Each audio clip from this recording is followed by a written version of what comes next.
Nuestro voluntariado es un voluntariado que invita, que incluye y que además presiona y exige al gobierno que se sume a estos grandes proyectos sociales. Cada vez que nosotros construimos una vivienda temporal, así como lo veíamos en las imágenes anteriores, esta vivienda temporal significa aquí no está llegando nadie. Aquí las políticas públicas no son posibles, porque las personas no pueden acceder a los programas de vivienda actual. Por eso nosotros nos vemos obligados a construir este tipo de viviendas.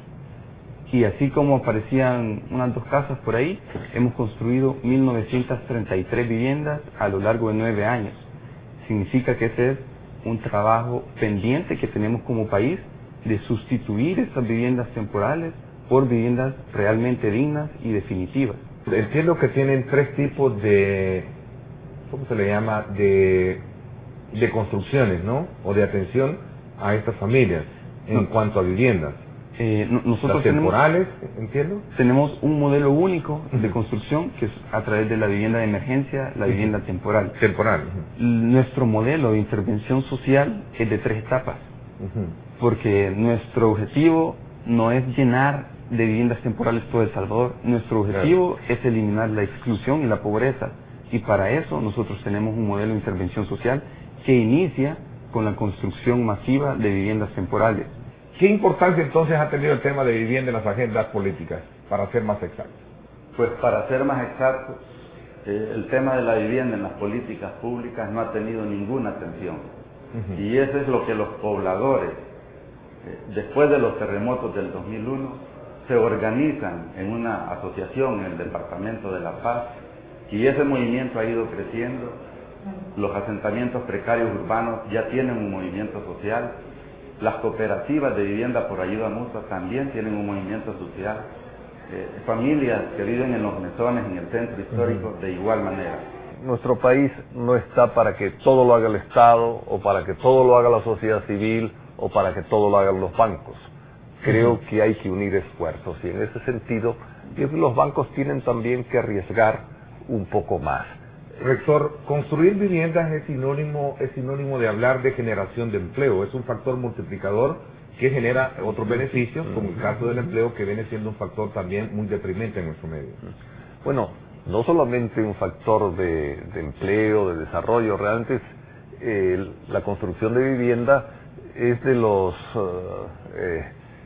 campos que fomenta más movimiento económico, ¿verdad? Es decir, hay inversión, hay empleo, y hay un valor sumamente importante, que creo yo que es el de la cohesión social y el de la solución a problemas sociales básicos, ¿verdad? Es decir, en la medida en que la gente se arraiga, que tiene un hogar, que siente que tiene algo propio, la gente se vuelve como más confiada en su propio porvenir. La gente que tiene seguridad en la vivienda manda más fácilmente a sus hijos a las escuelas.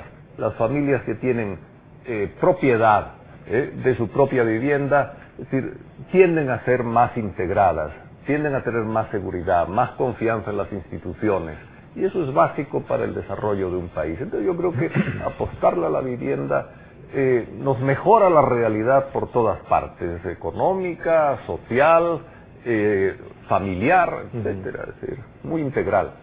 Si no hay un financiamiento estructural que ayude a esta familia y que no tengan subsidios, difícilmente vamos a poder disminuir o abatir el déficit habitacional.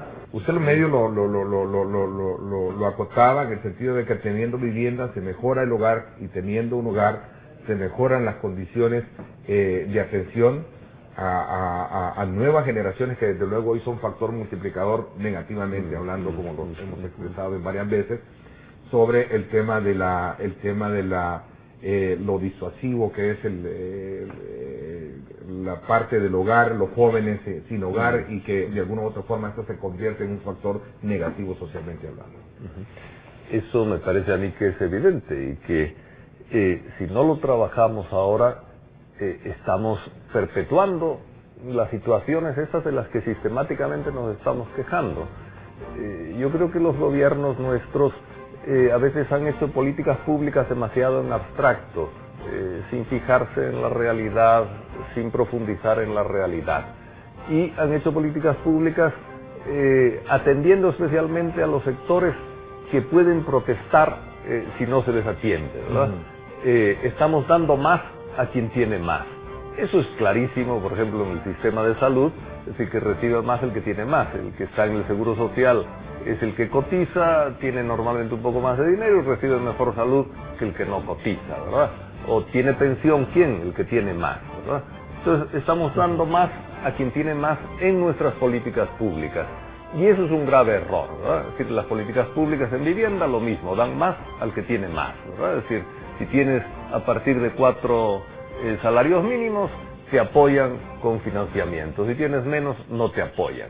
Evidentemente, una política pública diseñada para dar más al que tiene más, produce diferencia social de un modo sistemático. Y en la medida en que aumenta la diferencia social, aumentan todas las plagas que puede tener un país. Plagas de falta de cohesión social, plagas de desarraigo, plagas de migración, que algunos incluso la ven positiva porque luego van a mandar remesas, pero no es cierto, porque se va gente creativa, se va gente buena, se va gente trabajadora.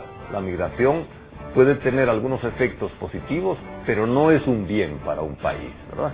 Y se da la plaga de la violencia, de la que nos estamos quejando todos los días. Es decir, ¿por qué?